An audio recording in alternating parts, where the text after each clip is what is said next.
संसार में ऐसा कोई पर्वत नहीं जो इतना ऊंचा हो कि मनुष्य उसके शिखर तक पहुंच ना पाए, उसे लांघ ना सके। इस संसार में ऐसा कोई सागर नहीं जो इतना गहरा हो कि मनुष्य उसके तले को छूकर पुनः लौट कर आ ना सके। एक छोटी सी बूंद पर्वत के शिखर पर पिघल कर बहने लगती है और देखते ही देखते वो महानदी गंगा में परिवर्तित हो जाती है। कारण क्या है? कारण है प्रयास, प्रारब्ध नहीं। ये प्रयास ही निश्चित करते हैं आपका प्रारब्ध क्या होगा। ये सारा खेल प्रयास और प्रारब्ध का ही है। आपके जैसे प्रयास होंगे वैसा प्रारब्ध आपका होगा। और यदि आपके ये प्रयास ऊंचे हो तो प्रारब्ध को तो आपके समक्ष झुकना ही है। क्यों? कई बार मनुष्य अतीत को देखता है, आज अहंकार में भर जाता है। कभी वर्तमान को देखता है, भविष्य के विषय में सोचता है, मद में चूर हो जाता है। क्यों नहीं समझ पाता एक सरल सी बात? ये सृष्टि जो है, ये सृष्टि एक चक्र है जो बार बार आपको दोहराएगी, कठिन से कठिन परीक्षाओं पे आपको उतारेगी, जिस पर आपको उत्तीर्ण होना ही है। जो कल था वो आज नहीं है, ये सभी को ज्ञात है। जो आज है वो कदाचित कल नहीं होगा, ये भी आपको मानना होगा। एक मुस्कुराहट के साथ आपको शांत रहना है और कभी भी इस मन में अहंकार उत्पन्न होने नहीं देना है। बनिए उस हिमखंड की भांति। कदाचित वो इसलिए इतना ठंडा रहता है क्योंकि उसे ज्ञात है वो कल जल के रूप में था, आज बर्फ के रूप में तो है, किंतु कल पुनः वो जल के रूप में ही जाएगा। स्वयं को शांत रखें।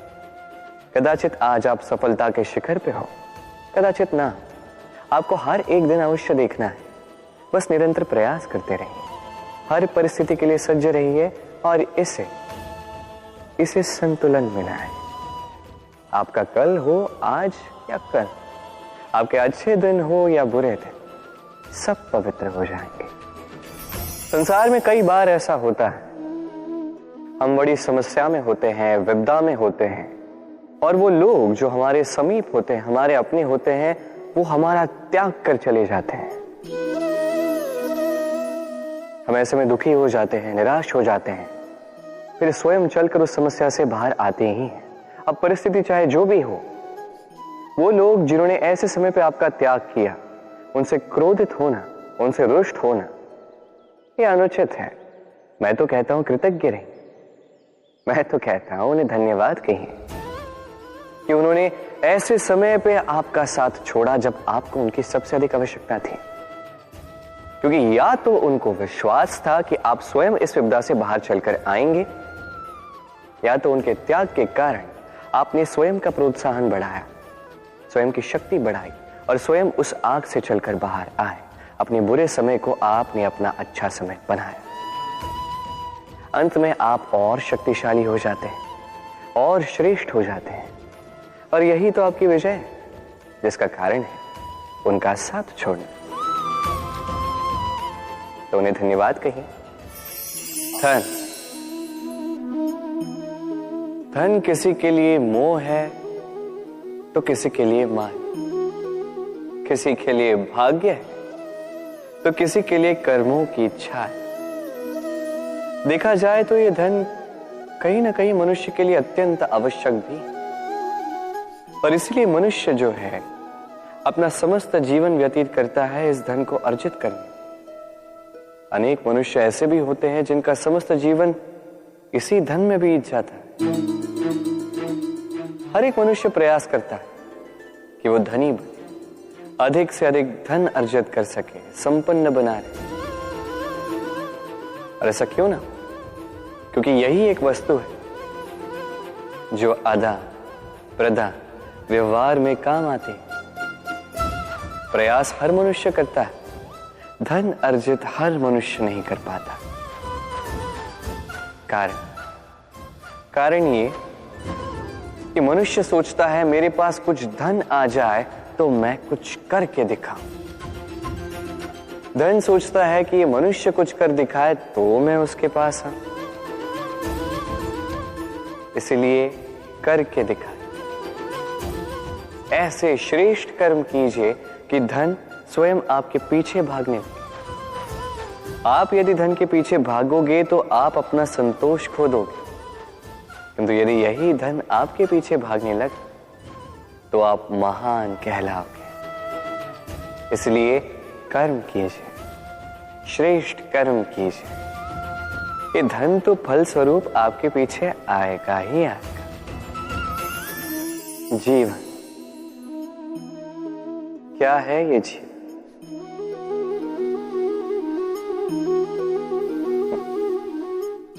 ये प्रश्न सबके मन में आता है। सबका मन इसी प्रश्न से चिंतित रहता है क्या ये जीवन? इसका उद्देश्य क्या है? करे क्या है इस जीवन में? क्या ये जीवन कुछ पाना है या ये जीवन कुछ खोना है? क्या ये जीवन वो है जहां हमें परमात्मा के पीछे जाना है या हमें स्वयं को अपने स्वप्न के पीछे दौड़ाना है? क्या है ये जीवन? ये जीवन अत्यंत सरल है, एक शांत जल की भांति है, एक दर्पण की भांति है।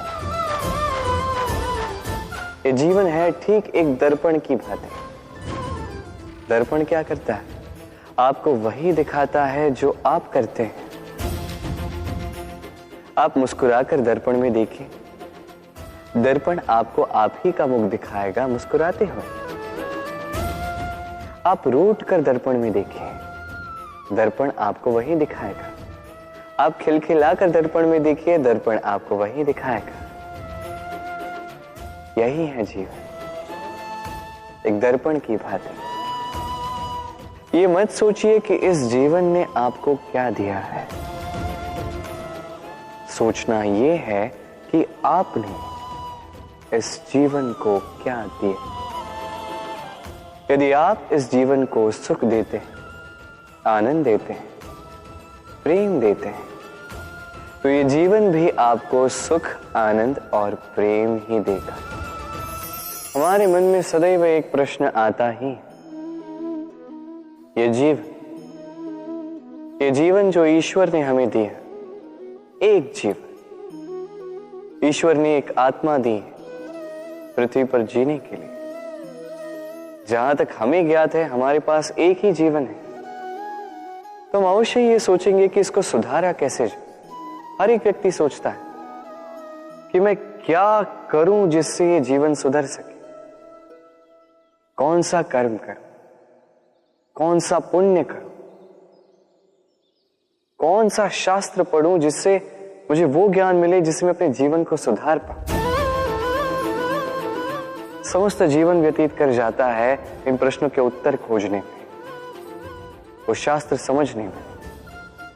कई सारे लोग फिर भी समझ नहीं पाते। चलिए आज मैं आपको एक सरल सी बात बताऊंगा जिससे आप इस जीवन को सुधार सकते हैं। जीवन, जिह्वा, इन दोनों की एक ही राशि। जिह्वा यानी आपकी वाणी, इस वाणी को नियंत्रण में रखिए, इसे सुंदर बनाइए, मधुर वाणी रखिए। जितना हो सके इसे सुधारिए, आपका जीवन सुधर जाएगा। क्योंकि वाणी ये होती अत्यंत शक्तिशाली। ये एक ऐसा बंधन है जो सामने वाले व्यक्ति को आपके व्यक्तित्व के साथ बांध देता है। तो इस वाणी को सुधारिए, इसे सुंदर बनाइए, आपका जीवन अपने आप ही सुंदर हो जाएगा। शत्रुता, एक व्यक्ति दूसरे व्यक्ति से शत्रुता कर बैठता है। दो घनिष्ठ मित्र, एक समय ऐसा भी आ सकता है जब ये दोनों एक दूसरे के परम शत्रु बन जाते हैं। इसके कई सारे कारण हो सकते हैं, किंतु प्रमुख कारण है आलोचना। जी हां, यदि आप किसी के विषय में आलोचना करते हैं तो हो सकता है वो आपका शत्रु बन जाए। अब मन में एक प्रश्न आ रहा होगा कि ये कैसे संभव है? आलोचना ये तो आवश्यक है। यदि मैं अपने मित्र के बुरे कर्मों के विषय में आलोचना ही नहीं करूंगा तो वो सुधरेगा कैसे? ये सत्य है कि आलोचना आवश्यक है, किंतु उससे अधिक महत्वपूर्ण और आवश्यक है आपका ये निर्णय की ये आलोचना किस स्थान पर करनी है।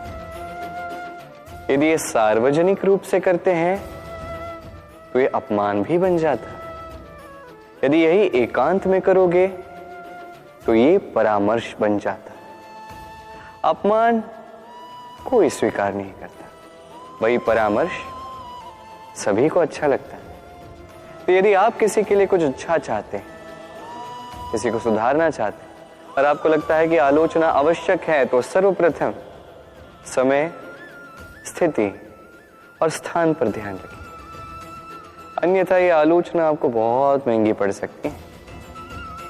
तो आइए और मेरे साथ प्रेम से कहिए, राधे राधे।